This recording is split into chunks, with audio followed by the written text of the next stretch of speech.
आज का टॉपिक है हमारा एलएलएम। नमस्कार फ्रेंड्स, आप देख रहे हैं इंडिया एडवेंचर 0.4। इंडिया एडवेंचर 0.4 में आप सबका स्वागत है। बहुत सारे स्टूडेंट सोचते हैं कि बीए एलएलबी या एलएलबी करने के बाद हम एलएलएम करेंगे या फिर एलएलएम करने को। तो फ्रेंड्स, अगर आप एक डिग्री फरमाने के लिए आप एलएलएम कर रहे हैं तो ये कहीं ना कहीं तक सही नहीं है। हाँ, अगर आपको एलएलएम करना है तो आपके पास कोई एक टारगेट होना चाहिए।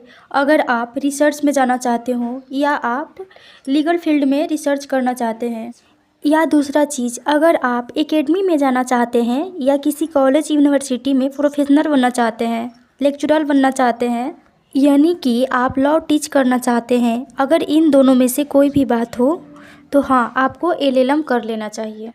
अदरवाइज़ एलएलएम करने की कोई मतलब नहीं है। अगर आप जुडिशरी में आना चाहते हैं, जज बनना चाहते हैं, तो उसके लिए बीए एलएलबी या एलएलबी ही मिनिमम क्वालिफ़िकेशन है। एलएलबी के साथ या एलएलबी के बाद आप सिविल जज की तैयारी कीजिए, पीसीएस जे की तैयारी कीजिए और एग्ज़ाम में लग जाइए, सफलता आपके हाथ होगी। और दूसरी चीज़, अगर आप एपीओ या एडीपीओ या एपीपी बनना चाहते हैं तो उसके लिए भी बीए एलएलबी या एलएलबी ही मिनिमम क्वालिफ़िकेशन है।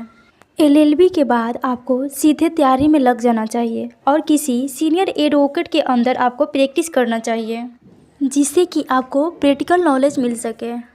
और आपको क्या करना है, क्योंकि जो आप थियरी में पढ़ रहे हैं, प्रैक्टिकल अप्रोच उससे बिल्कुल भी अलग है। इस बात को आप ध्यान से समझिए। जो बात थियरी में लिखी है वो बात आपको प्रैक्टिकल में नहीं दिखाई देंगी। तो मेरा मानना ये है कि हमें किसी सीनियर एडवोकेट को ज्वाइन करके, लॉ चैम्बर ज्वाइन करके और नॉलेज बढ़ाना चाहिए। और आपको लग रहा है कि एलएलएम करना ही चाहिए तो ठीक है। अगर आप एकेडमी में जाना चाहते हैं या आप लॉ नॉलेज को बढ़ाना चाहते हैं तो आप एलएलएम कर सकते हैं। अब बात करते हैं हम एलएलएम में स्ट्रीम कौन सा लें। Human rights, constitution law, criminal law, business law. कुछ चॉइसेस लोगों के पास होते हैं। कुछ कॉलेज में 2 ही स्ट्रीम होते हैं, criminal law and business law. तो किस में करना चाहिए? फिर आती है बात आपका इंटरेस्ट किस चीज़ में है। आपको जिसमें इंटरेस्ट हो आप उसमें जाइए।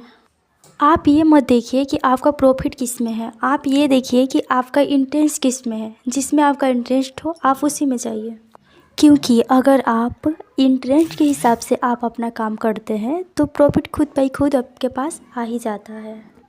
अगर आपका इंटरेस्ट है business law, contract, mercantile law, civil law में है तो आप अपना बिजनेस स्ट्रीम के साथ अपना एलएलएम कर सकते हैं आप।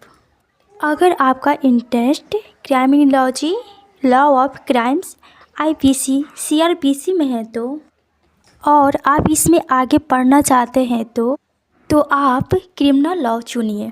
लेकिन वही अगर आप कॉन्स्टिट्यूशन लॉयर बनना चाहते हैं या कॉन्स्टिट्यूशन में कुछ आगे करना चाहते हैं तो कॉन्स्टिट्यूशन में अच्छा कमांड बनाना है आपको, तो फिर आपको कॉन्स्टिट्यूशन लॉ से एलएलएम करना चाहिए। अब हम बात करते हैं ह्यूमन राइट्स की। Around the world human rights किताबें चल रही है। ह्यूमन राइट्स में अगर आप ह्यूमन राइट्स के फील्ड में कुछ करना चाहते हैं तो आपको एलएलएम ह्यूमन राइट्स से करना चाहिए। अब मैं ये नहीं बताई कि किस में करना है, आपको डिपेंड आपके इंटरेस्ट पे करता है कि आपका इंटरेस्ट किस में है, आप रिसर्च किस में करना चाहते हैं, कौन सी फील्ड में आप अपने नॉलेज बढ़ाना चाहते हैं, किस फील्ड में आप इंडल्ज होना चाहते हैं। तो डिपेंड करता है आप पे कि आप एलएलएम कौन सी स्ट्रीम से करना चाहते हैं। सो फ्रेंड्स, आप अपना चॉइस देखिए। अभी के लिए इतना ही, फिर मिलते हैं किसी कानून से जुड़ी, देश से जुड़ी, आप लोगों से जुड़ी हुई किसी न्यू जानकारी के साथ।